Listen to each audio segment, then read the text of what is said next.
Ganito mo i-delete ang video call doon sa iyong messenger. Interesado ka kaibigan? Pwede mo akong i-follow at i-subscribe. So tara, i-delete na natin ang video call na evidence. Let's go! Makikita po natin sa ating messenger na may video call at audio call pa. So paano nga ba ito i-delete? Okay, mag-back lang tayo kaibigan. Kailangan lang na may Facebook Lite ka, naka-download doon sa iyong phone at nakalagin yung messenger at Facebook account mo. Itap lang natin yung messenger icon sa ibabaw ng ating messenger Lite. Hanapin mo lang ang account na may video call at audio call. Then, pag nakakita mo yan, ilolong press mo lang yan at makikita po yung delete. At ganun din po sa audio call, ilong press mo lang yan at i-delete. So mag-back tayo, tingnan natin kung okay na ba yung sa regular natin messenger kung na-delete ba. At ngayon delete na ang mga audio call at video call doon sa ating messenger. So wala lang images. Kalimutan i-share ating videos. Salamat. Ganito mo makikita ang mga delete message doon sa phone ng iyong jowa o kaya doon sa phone mo. So ingatan natin ang ating phone. Okay. Baka makita nila ang ating mga delete message. Pwede mo kong i-follow kaibigan at i-subscribe para updated ka palagi sa ating video. Tara, let's go!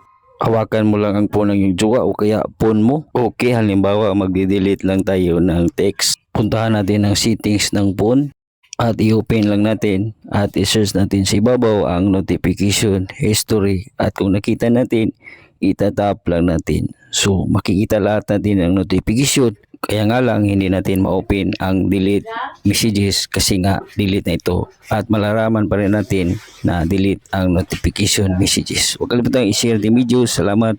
Dalawang settings ng Facebook kaibigan na napapatanong ka bakit nga ba dito niya nilagay ang kanyang kaibigan.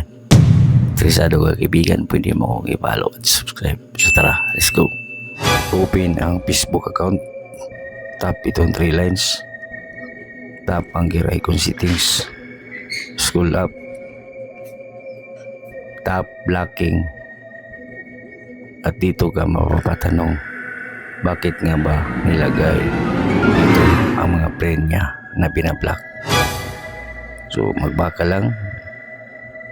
I-tap mo itong stories ng kanyang Facebook.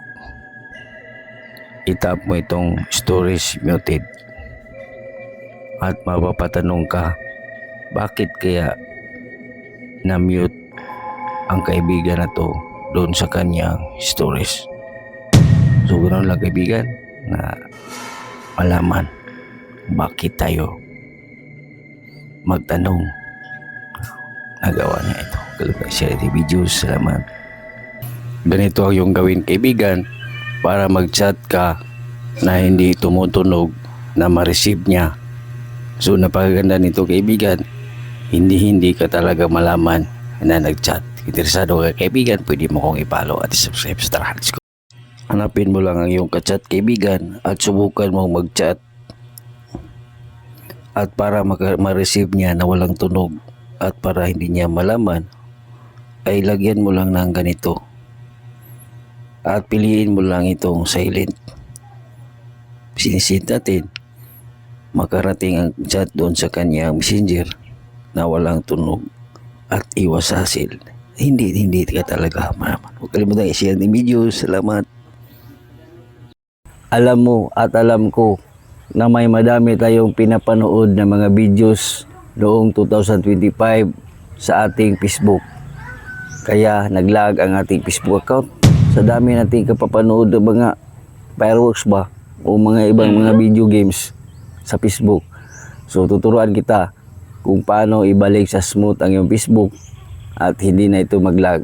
Interesado ka? Pwede mo kong i-follow para updated ka palagi sa ating video. At i-subscribe mo na rin ako para updated ka at pwede mo akong ma-message sa group. Tara, let's go!